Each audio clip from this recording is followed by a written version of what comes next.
झारखंड के सीएम की कुर्सी तक पहुंचाने में दुमका जिले का अहम योगदान रहा है।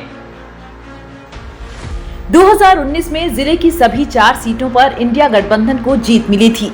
इसमें 3 पर जेएमएम और 1 सीट पर कांग्रेस ने जीत दर्ज की। दुमका, शिकारीपाड़ा और जामा विधानसभा सीट पर जेएमएम और जरमुंडी में कांग्रेस ने जीत का परचम लहराया। इस चुनाव में बीजेपी को सबसे महत्वपूर्ण दुमका सीट से हाथ धोना पड़ा। जेएमएम ने दुमका सीट बीजेपी से छीनकर एक बार फिर इस क्षेत्र पर कब्जा कर बीजेपी को उसकी जमीनी ताकत का एहसास करा दिया।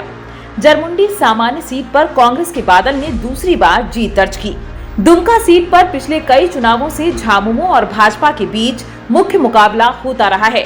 इस बार भाजपा ने लुइस मरांडी के बदले पूर्व सांसद सुनील सोरेन को मैदान में उतारा।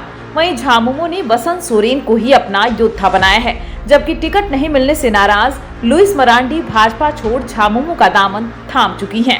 अब बदले राजनीतिक हालात में दुमका में इंडिया गठबंधन के साझा उम्मीदवार के रूप में झामुमो के बसंत सोरेन और भाजपा के सुनील सोरेन की अग्नि परीक्षा होना तय है। दुमका में झामुमो के बसंत सोरेन से भाजपा के सुनील सोरेन का सीधा मुकाबला है। वर्ष 2014 में भाजपा की लुइस मरांडी और 2019 में हेमंत सोरेन और 2020 के उपचुनाव में बसंत सोरेन जीत हासिल की थी। 2019 के चुनाव में लुइस मरांडी को लगभग 13,000 से अधिक मतों से हराया और एक बार फिर इस सीट पर जेएमएम का झंडा बुलंद किया। लेकिन 2 सीटों पर जीत हासिल करने के कारण हेमंत सोरेन ने दुमका सीट से त्यागपत्र दे दिया और बरहेट के विधायक के तौर पर मुख्यमंत्री की कुर्सी पर आसीन हुए। इसके बाद 2020 में इस क्षेत्र में उपचुनाव कराया गया, जिसमें झामुमो ने पार्टी सुप्रीमो शिबू सोरेन के छोटे पुत्र बसंत सोरेन को प्रत्याशी बनाया। वहीं भाजपा ने डॉक्टर लुइस मरांडी पर ही भरोसा जताया। इस चुनाव में भी झामुमो के बसंत सोरेन ने भाजपा की लुइस मरांडी को हराया और पहली बार विधायक चुने गए, जबकि शिकारीपाड़ा में झामुमो ने लगातार 7 बार विधायक रहे वर्तमान सांसद नलिन सोरेन के पुत्र आलोक सोरेन पर अपना दांव लगाया है। वहीं भाजपा ने पूर्व प्रत्याशी पारितोष सोरेन को एक बार फिर मैदान में उतारा है।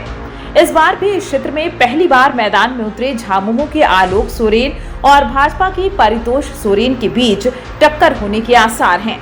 वर्ष 2019 के चुनाव में भी इस क्षेत्र में झामुमो के दिग्गज नलिन सोरेन और भाजपा की पारितोष सोरेन के बीच मुकाबला हुआ था, जिसमें नलिन सोरेन ने 7वीं बार जीत हासिल की थी। जामा विधानसभा सीट पर झामुमो ने इस बार अपना योद्धा बदल दिया है। इस सीट पर हाल में भाजपा छोड़ झामुमो में शामिल हुई डॉक्टर लुइस मरांडी को मैदान में उतारा है। वहीं भाजपा ने तीसरी बार सुरेश सोरेन पर दांव लगाया है। इस बार भी इस क्षेत्र में झामुमो की लुइस मरांडी और भाजपा के सुरेश मुर्मू के बीच सीधा मुकाबला है। वर्ष 2019 के चुनाव में झामुमो सुप्रीमो की बड़ी पुत्रवधू सीता सोरेन ने झामुमो के टिकट पर जीत हासिल की थी, लेकिन इसी साल संपन्न लोकसभा चुनाव में सीता सोरेन झामुमो छोड़ भाजपा में शामिल हो गयी। इस बार इस क्षेत्र का राजनीतिक समीकरण बदल गया है। जामा विधानसभा क्षेत्र झामुमो सुप्रीमो शिबू सोरेन परिवार का पुश्तैनी सीट समझा जाता रहा है। लंबे अरसे के बाद शिबू सोरेन परिवार के बाहर की प्रत्याशी डॉक्टर लुइस मरांडी चुनाव मैदान में हैं।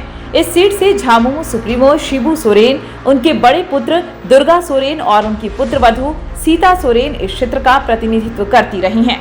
पिछले चुनाव में झामुमो की सीता सोरेन कांटे की टक्कर में करीब 2000 मतों के अंतर से भाजपा के सुरेश मुर्मू को पराजित किया था। इस बार भी चुनाव की घोषणा के बाद झामुमो में शामिल हुई लुइस मरांडी और भाजपा के सुरेश मुर्मू के बीच कांटे की टक्कर है। ऐसे में झामुमो के बागी रामकृष्ण हेम्ब्रम तीसरा कोण बनाने में सफल होते हैं या नहीं, यह तो ईवीएम खुलने के बाद ही पता चल पाएगा।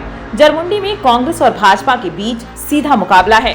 दुमका जिले के जरमुंडी विधानसभा क्षेत्र में इंडिया गठबंधन में शामिल जेएमएम, कांग्रेस और आरजेडी के साझा उम्मीदवार के रूप में कांग्रेस ने वर्तमान विधायक पूर्व मंत्री बादल पत्रलेख को तीसरी बार मैदान में उतारा है।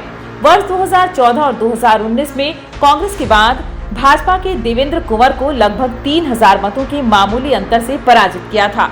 इस बार भी कांग्रेस ने तीसरी बार बादल पर भरोसा जताया है। वहीं भाजपा ने देवेंद्र कुंवर को भी तीसरी बार मैदान में उतारा है। देवेंद्र कुंवर 2 बार इस क्षेत्र का प्रतिनिधित्व कर चुके हैं। 1995 में देवेंद्र झामुमो से और 2000 में भाजपा से जीत दर्ज की। इस बार भी इस सीट पर इंडिया गठबंधन के साझा उम्मीदवार के तौर पर कांग्रेस के बादल और भाजपा के देवेंद्र कुंवर के बीच कांटे की टक्कर दिख रही है।